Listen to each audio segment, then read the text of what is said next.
Welcome to Third Floor Views, a production of Chesapeake Family Life, where we talk about health, education, and living with kids. I'm your host, Janet Jefferson. Today, we are checking in on kids' mental health a year into the pandemic. And joining us are Lauren Pantoulis, a licensed clinical professional counselor at Oasis, the Center for Mental Health, and Dr. Aaron Rakow, PhD, co-founder and director of operations at MedStar Georgetown WISE Center, and associate professor of clinical psychiatry at Georgetown University School of Medicine. So a huge thank you to both of you for being here today. Thank you. Thank you.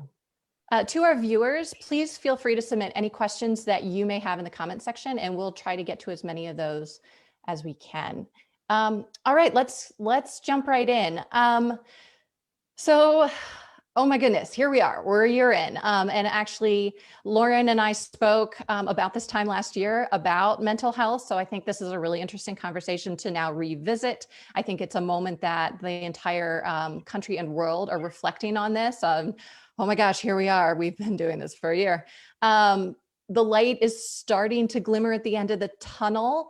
So my first question to you is how are your clients doing? What are you seeing right now a year into this? And what are some of the struggles? So Lauren, I'll start with you. Thinking about even the different age groups, what are you seeing with your patients? I would say right now, the two biggest things that have been coming up are, one, for the kids who are either have returned to hybrid education or the ones who are going to.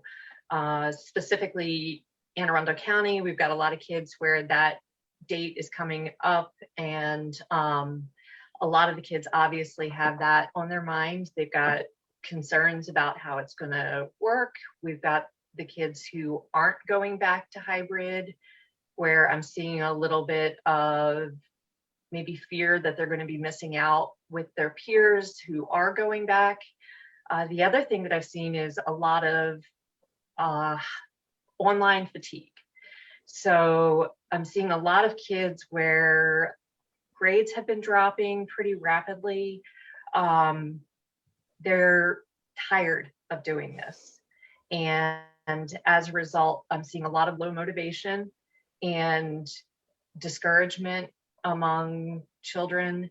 And I would say that that's fairly consistent for all ages.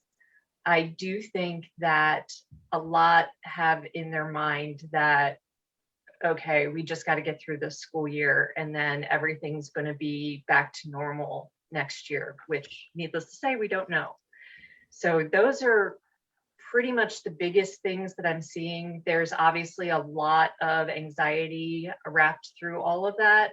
And there's also a fair amount of depression, where I'm seeing a lot of kids who just have lost motivation for a lot of things, even their previous favorite activities, doing the Zoom calls with their friends, all of the things that we had kind of come up with during this time to help during this time period. A lot of them are just done with it.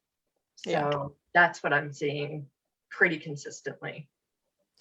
What about you, Aaron? Are you seeing similar things in the people that you're working with? Yeah, Lauren made great points there. I was talking with a colleague the other day. If you walk down the street right now and you randomly walk up to someone and say, "How are you doing?" chances are they're not doing all that well. That there is so much mental health need right now amongst children, amongst adults. Everybody has been impacted by this on one level or another, and some folks really significantly. So the work that the WISE Center does focuses on school-based mental health. So we're in about 50 schools, all within the District of Columbia, and our work pushes out a lot of consultation to teachers, but also does a lot of direct service with kids and families. So we're seeing, sort of the answer to your question, a couple of major issues. One is teacher burnout and fatigue is, I've never seen any higher than it is right now.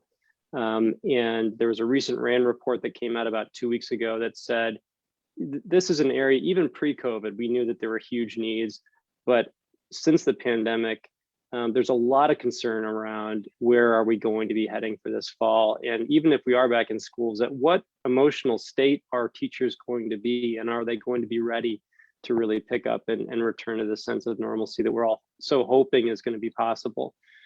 And to Lauren's points, she made excellent points.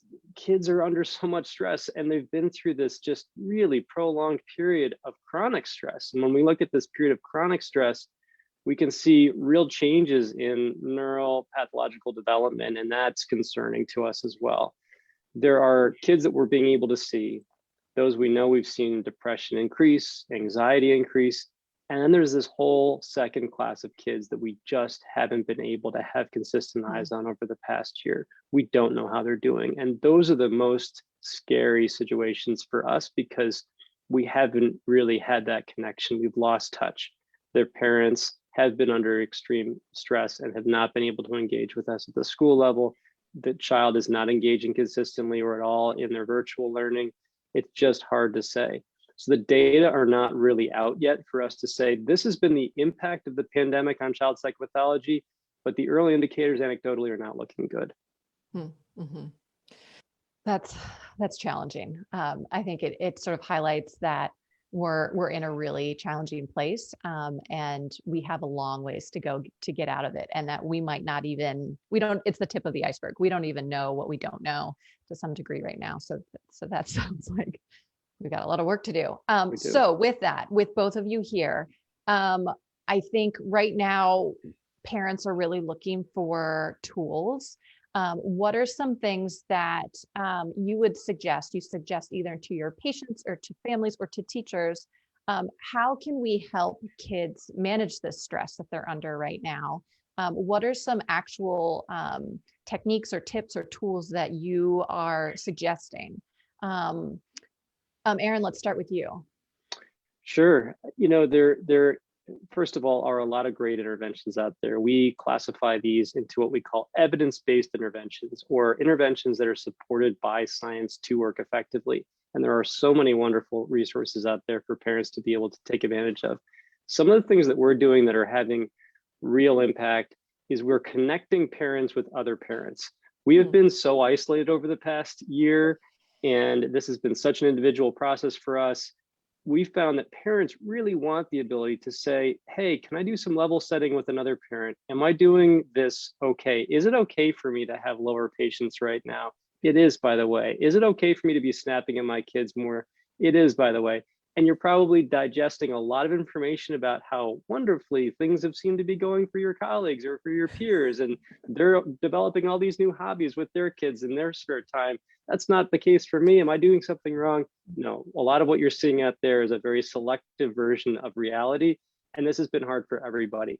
And by connecting with other parents that are in the same schools, that are in the same communities, and have it actually be led by a psychologist or facilitated by a psychologist, we have an evidence-based curriculum that helps to drive, we call it caregivers empowering each other, caregivers together to help support each other. That can be a huge impact. And then I'm sure Lauren can talk about it, but there are so many evidence-based interventions that parents can use at home, skills that we know and have tested well before COVID to work really well to help improve communication in the home, to help give mom and dad a break when they feel like they need it, which we're starting to be able to do more, which is great. Mindfulness-based activities and techniques you can do, setting routines, even though routines have kind of been the last thing on our list over the past year. All those routines went out the window last March. We still need to provide that consistency and that structure for kids. It's so important. And there are things you can do that are not super heavy lifts at home. So there's a lot of content there that we have resources on medstarwise.org about, and I'm sure that there's a lot of other things, and Lauren, I'm sure, can speak to it as well. Mm-hmm. Perfect. Yeah, Lauren, what would you recommend? So you brought up a ton of really good points. One of the most important things is communication right now. And I think it's really important that we're speaking to each other honestly. As parents, and we want to make things better for our kids. We want to talk to them and reassure them. And I think sometimes it's important for us to be very honest and say, you know what, we don't know what's going to happen in the fall, and it's okay that we don't. And understanding the fact, being able to tolerate that uncertainty is very, very important. It helps build resilience in not only kids, but it also helps build resilience with us as well. And I think that talking to your children about what are your concerns about, whether they're going back to hybrid or whether they're not, or, if their grades aren't the way that they should be, really having them express to you what their specific concerns are, because sometimes they're very, very different than what we would think that they are. A prime example is that recently I've kind of been just checking in with some of the young people that I work with. And one of the biggest things that keeps coming back about concerns with hybrid is riding the bus. And that is not something that I would have necessarily immediately thought about. And I would say that it was probably the most frequent thing that I've heard so far from kids. And that was for all ages, anywhere from elementary through high school. The other thing is that I think that keeping your children active is extraordinarily important right now. I know that it's hard. I know that we're facing a lot of challenges where a lot of the athletics that kids were involved in, either have been reduced or they're not running. But we're seeing not just children, but ourselves spending a lot of time in front of our computers, in front of electronics. And the one thing that we know for sure is the more that your body is moving, the better your mood is generally going to be. So activation through exercise, activation through just getting out, getting yourself up and moving around is really, really critical right now. I know that Aaron mentions that his organization, which I did get to take a look at all of the great things that you guys have online, is a fantastic resource. I also like the Child Mind Institute has some really, really great resources as well. But again, I can't emphasize enough that communication is key right now. And if you're having a hard time getting your child to open up, one of the things that really can work well is sort of deflecting it a little bit. So saying, hey, I happened to read online this article about some of the concerns, or I watched this Facebook Live thing where they were talking about anxiety and depression, and I heard that a lot of kids are really experiencing high levels of depression. Have you heard of any of this coming up among your friends? That's a great way to open a conversation where your child doesn't feel like they're being put on the spot, and it gives them a chance to really start talking about it and reflecting not only on themselves, but how it's affecting their peers as well. Mm-hmm. Yeah, I can see how those are some really useful tools. So remembering to communicate and with those challenging communicators, maybe take a sideways path. And then exercise, I agree. I always feel better after I get outside, and it's hard to remember to do that sometimes, especially when you're focused on your computer for so much. And then Aaron talking about routine, and I think that's so true. And it's something that we always think about with little kids, but I think we forget about that with older kids and then adults too. Like we do well in routine. And then forgiveness is so important, forgiving yourself and just being kind, which that can be hard. Let's talk a little bit about self-advocating. And I think, Lauren, you were sort of touching on this a little bit.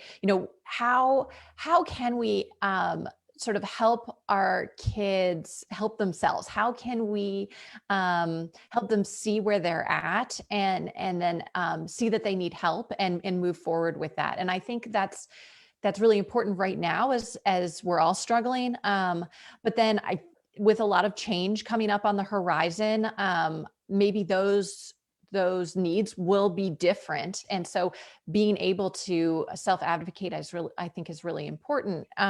So Lauren, do you have any suggestions on how to help kids self-advocate, or how parents can help themselves?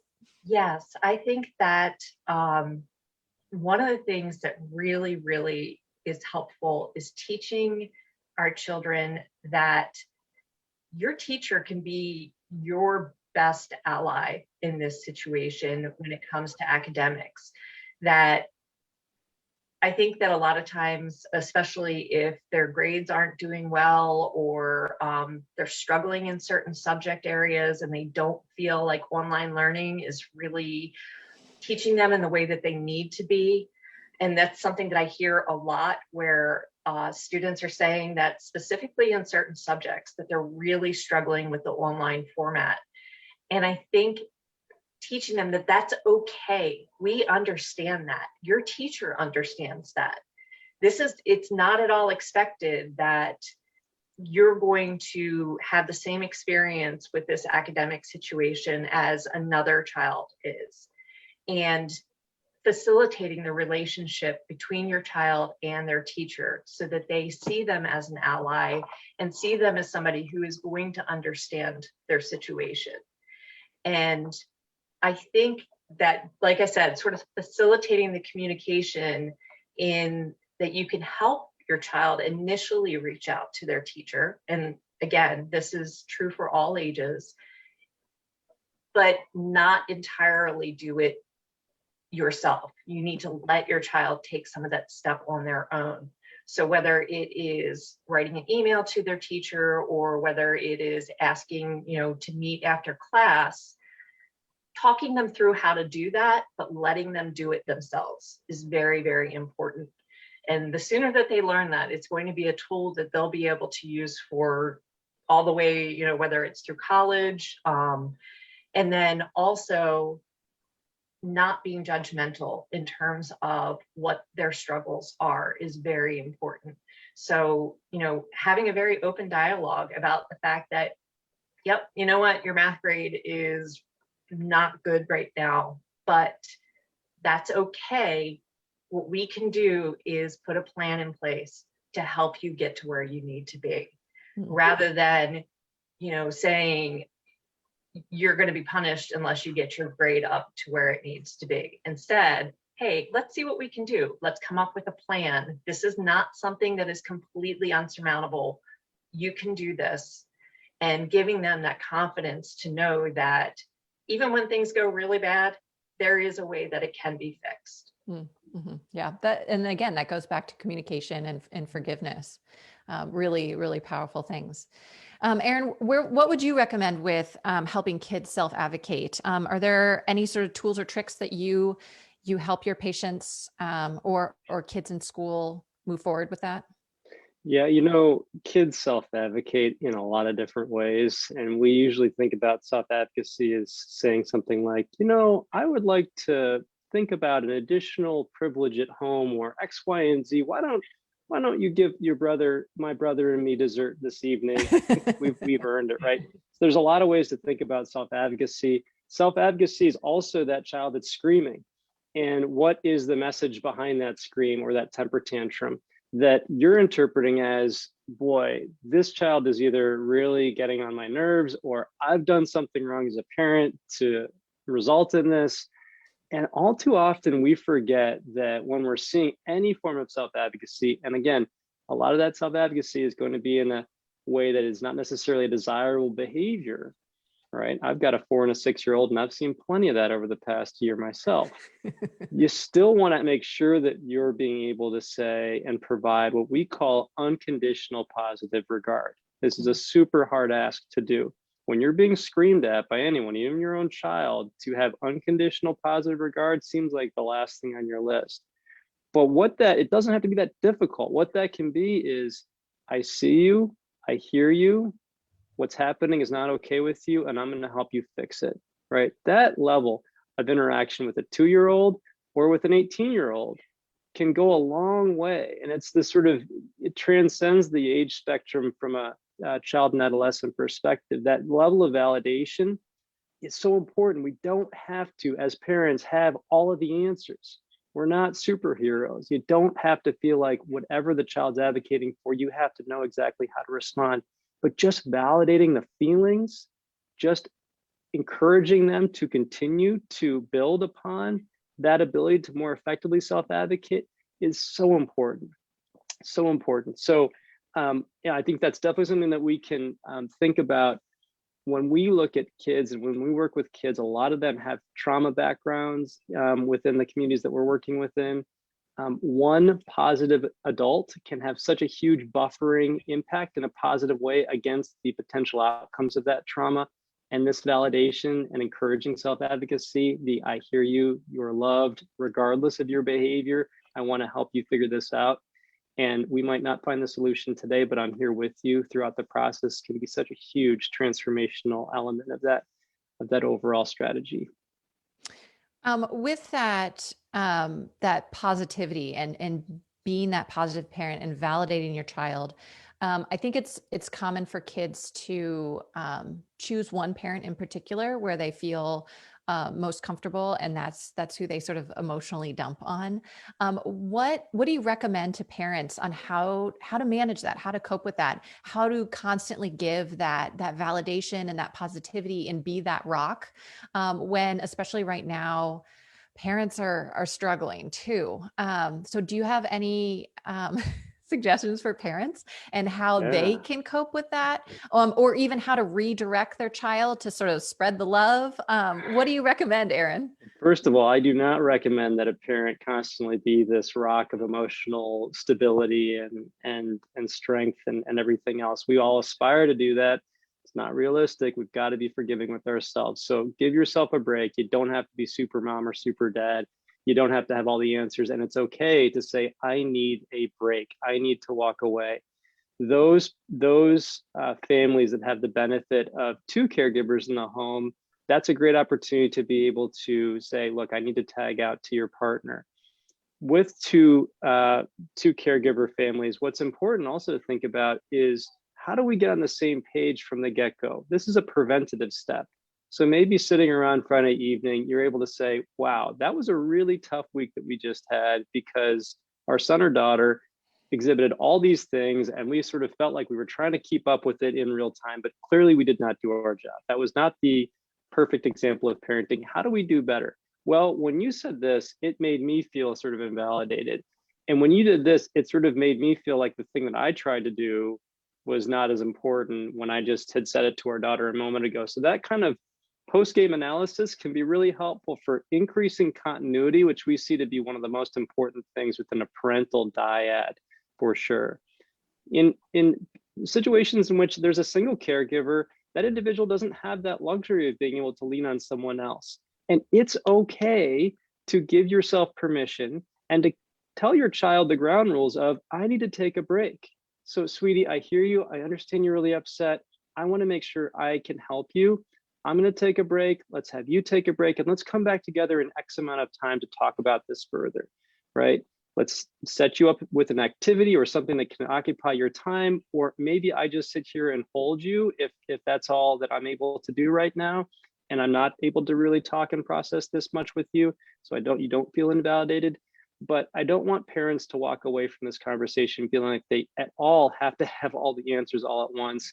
And that if you do have additional resources, even if you don't have another caregiver in the home, thinking about other resources or people or friends or family members that you could be calling on for additional support, especially if you start to see a pattern occurring with your interactions with your child. Mm-hmm. Yeah. Patterns you get in that routine, and it can be negative. Lauren, what are you suggesting for parents who are struggling a little bit with the anxiety and depression that they're seeing in their child? What are you suggesting for parents and how they can cope with that? One of the things that is really important is to remember that if your child does open up to you and does tell you how they're feeling, or if you're seeing certain behaviors that indicate to you that they are struggling with anxiety or depression, do not feel like you immediately have to go to fix it mode. Sometimes, it's a natural inclination for people to immediately want to fix the problem. And not only is that not always needed, but that's not even sometimes what the child necessarily wants. Sometimes they just want to be heard. And I think we have a tendency to overstep that point of listening and immediately going into, so we're listening to them with the intent of, how am I going to fix this? And that's not truly listening. Truly listening is hearing what they're saying and letting them know that they're being heard. The fixing part can come later if there even is such a thing. But the most important thing of all is, like Erin mentioned before, the validation. And a lot of times if a child feels like they're not truly being heard, and that, mom or dad or whoever immediately just wants to be like, well, now you just need to do this, they're going to back away and they're not going to feel comfortable opening up, because they're feeling like, you're not really hearing what I'm saying. And I think the good thing about that is it takes some of the pressure off. It takes some of the focus off of the idea that they're coming to you because they're looking for a solution. They're probably just coming to you because they want to be heard. And I think also making sure that when you get really stressed out and when you are worried about your child, that you do have a moment to sort of level set with yourself. And this is where mindfulness comes in and is very, very important, where you have to take a moment and step back and say, okay, I'm feeling very, very stressed, but let me check in and see how we really are right now. And you take a moment and you stop and you pause and you say, okay, yep, we're stressed right now. Yep, this is a very difficult time, but we're okay. My child's talking to me. We're home, we're safe. This is a struggle, but the reality is we're okay.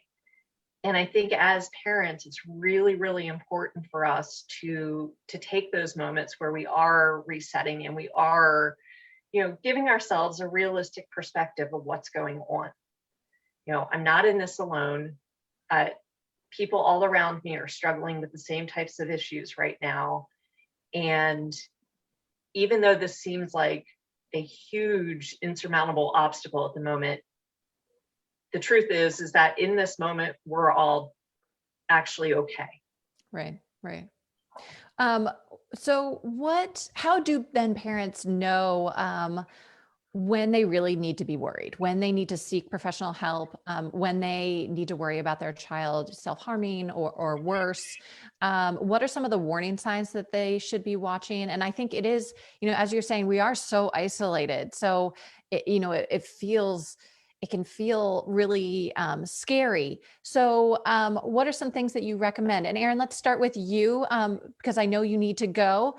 So just last sort of suggestions on sort of the more extreme end of anxiety and depression. What do parents need to do? What are they looking for? And how can they help? Yeah, so this is so difficult to talk about for many families. And warning signs of changes of behavior are fairly intuitive. You know your kids so well, when little things are different and they're off, even little micro changes in their behavior. The point of all of this is big or small, or even nothing, frankly, if there's no change at all, but you still just want to keep this avenue open, is ask how your child is doing. And don't be afraid ever of asking, are you thinking about harming yourself? That's something that most of us would think, boy, if I ask that, that's going to open a door towards, that's an idea in my head. Maybe I could harm myself. No, we're wrong about that. If that is the way you're thinking, that's not accurate. Asking that question actually can be potentially a matter of life and death, because it's so difficult if not impossible, to predict self-harm or suicide. It is such an impulsive act on the part of those that take part in it. And so by asking it and having that open and honest channel of communication can be a matter of life and death, and is so critically important. So having an open relationship where communication is at the forefront and the child feels like, I know mom or I know dad, I'm fine, thank you for asking. Don't always just accept a surface level response as something. Make sure you can follow up, probe as necessary without getting overly annoying, right? That balance is important, but certainly don't just say, hey, I'm intimidated by this entire topic. It's too scary for me. I don't want to plan an idea. I'm not going to ask about it at all. that's wrong. Please do ask. Keep that open level of communication with your children whenever possible, or whenever you feel like there's a warning sign. Gotcha. So the power of communication again. Well, thank you so much, Dr. Aaron Rakow, for coming on. I know you have to go, so we're going to say goodbye now, but thank you. And it's all really, really helpful resources. So thank you for joining us. Great. Thank you both. It's good to be here. Have a good day. Definitely. Thank you. Have a great day. Lauren, for you, when you're seeing some of these kids displaying these more concerning symptoms, what are you doing, and then what are you recommending to parents? And then are there any sort of tools and tips that you can give parents and kids who are starting to head down that path that maybe can help? One of the things that I always believe is that if you're not sure, ask. When it comes to, if you're seeing signs in your child that you're concerned about, reach out to your pediatrician. There's a lot of different parent resources out there online where there's crisis lines. If you're not sure, there's always someone that you can ask, and that's very, very important. This is not something that you ever want to be questioning where maybe you're wrong. So I always say, I don't take chances on any issues like that. And one of the things that I'm really glad that Aaron brought up is talking about things like suicide and self-harm is not a dirty word. It is something that I think people would be amazed that it's actually a relief sometimes to young people that it's acknowledged that this is something that exists out there. Believe it or not, most people at some point in their life have had thoughts of suicide, whether it was passive or whether it was more severe during a time period of, trauma or something like that.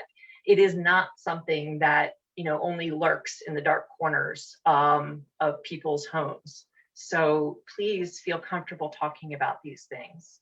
I want to emphasize the fact that counseling is always a great resource, whether it is referring your child and talking to the guidance counselor at school, or whether it's reaching out for therapy services in the community.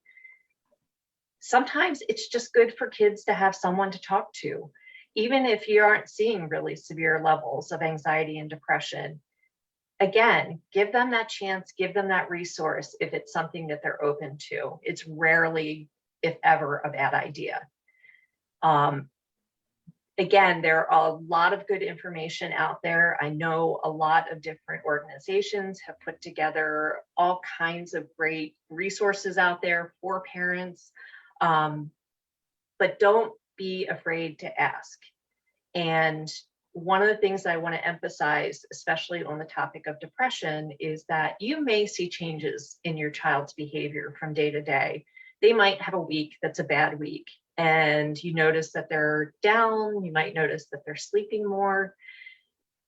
That is not something that's going to set off alarm bells. If you see the consistent pattern of behavior emerging over a longer period of time, that is definitely the time where you want to go and seek help.